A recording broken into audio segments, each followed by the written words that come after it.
সকলোকে নমস্কাৰ জনাই আজিৰ এই ভিডিঅ'টো আৰম্ভ কৰিছো আৰু এতিয়া ৰাতিপুৱাৰ 8 বাজিল আৰু ৰাতিপুৱাই আজি ওলাইছো আৰু আজি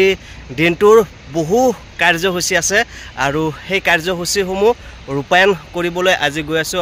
এতিয়া মই ঘৰৰ পৰা সাংসাৰী আহি পালো আৰু এফালে যদি চাই সাংসাৰী আৰু সাংসাৰীত মোৰ এজন বন্ধু ৰখি আছে আৰু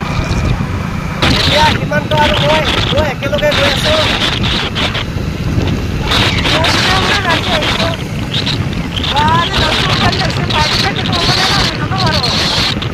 আৰু সাংসাৰী পাৰ হৈ আহি এই পেট্ৰল পাম্পটোত এতিয়া তেল ভৰাই ললো আৰু সাংসাৰীৰ পৰা এফালে যদি বাইহাটা চাৰিআলিলৈকে আহে এই ৰাস্তাটো NH31 ৰাস্তাটো তিনিটা হৈ গৈছে। এফালে এইটো এটা নতুনকৈ বনোৱা ৰাস্তাটো আৰু হেফালে হেতু আৰু তাৰ হেফালে আৰু এটা ৰাস্তা আছে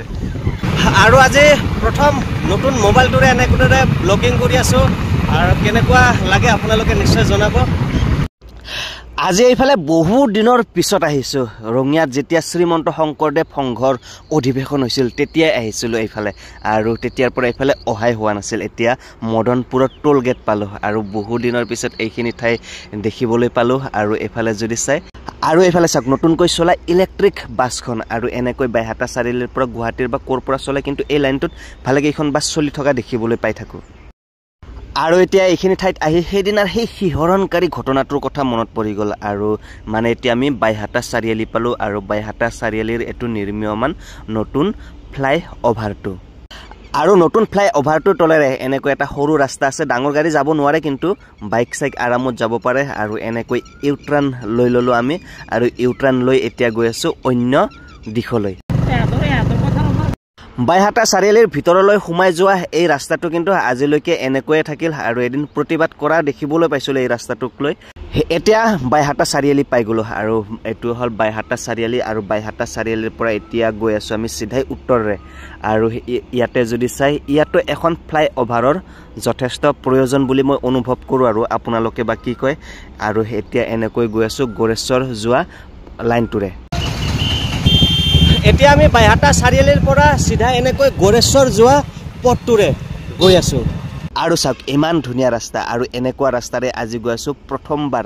নযোৱা নেদেখা ঠাই চাবৰ কাৰণে আৰু সেই ঠাইটোনো কি আপোনালোকে ভিডিঅ'টো চাই থাকিলে নিশ্চয় গম পাব।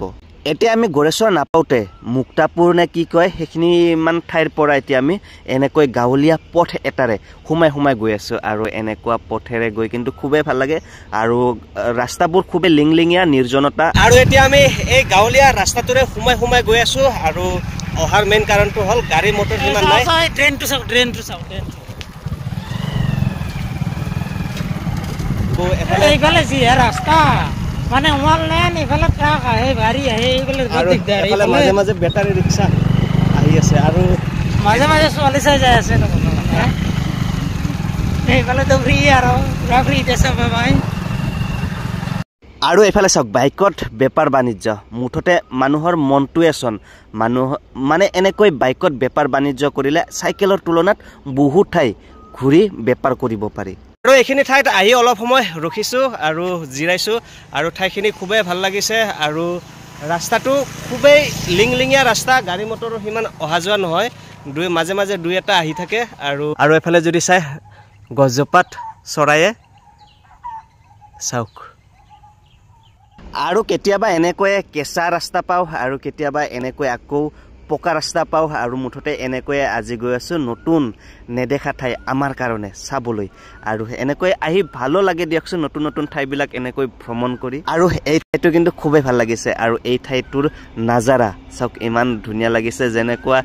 কেনেকুৱা এটা অনুভৱ লাগিছে এনেকৈ গৈ চাওক খুবেই ভাল লাগিছে। আৰু আমি যেটো ঠাই চাম বুলি আহিছিলো যেটো নতুন ঠাই আমাৰ কাৰণে খুবেই নতুন সেই নতুন ঠাইটো ইতিমধ্যে আহি পালো মানে এইখিনিয়ে হ'ল আন্ধেৰী ঘাট আৰু আন্ধেৰী ঘাট আজি প্ৰথমবাৰ এনেকৈ দেখিবলৈ পালো আৰু এতিয়া আমি আন্ধেৰী ঘাট চকটোৰ পৰা এনেকৈ চিধাই গৈ আছো খৈৰাবাৰী যোৱা লাইনটোলৈ হল আৰু এই আহি থকা ৰাস্তাটো খুবেই বেয়া। ৰাস্তাত যদি চাই এনেকুৱা খোলা বোমা আৰু ৰাস্তাৰ মাজত বহুত পানী জমা হৈ আছে। এই ৰাস্তাটো কিন্তু সঁচাকৈ খুবেই বেয়া। এনেকৈ বাইকটো কোনোমতে এফালে সিফালে কাটি ওলাই যাব কিন্তু 4 চকীয়া আৰু 3 চকীয়া বাহনৰ কাৰণে অলপ অসুবিধা হ'ব আৰু এতিয়া মই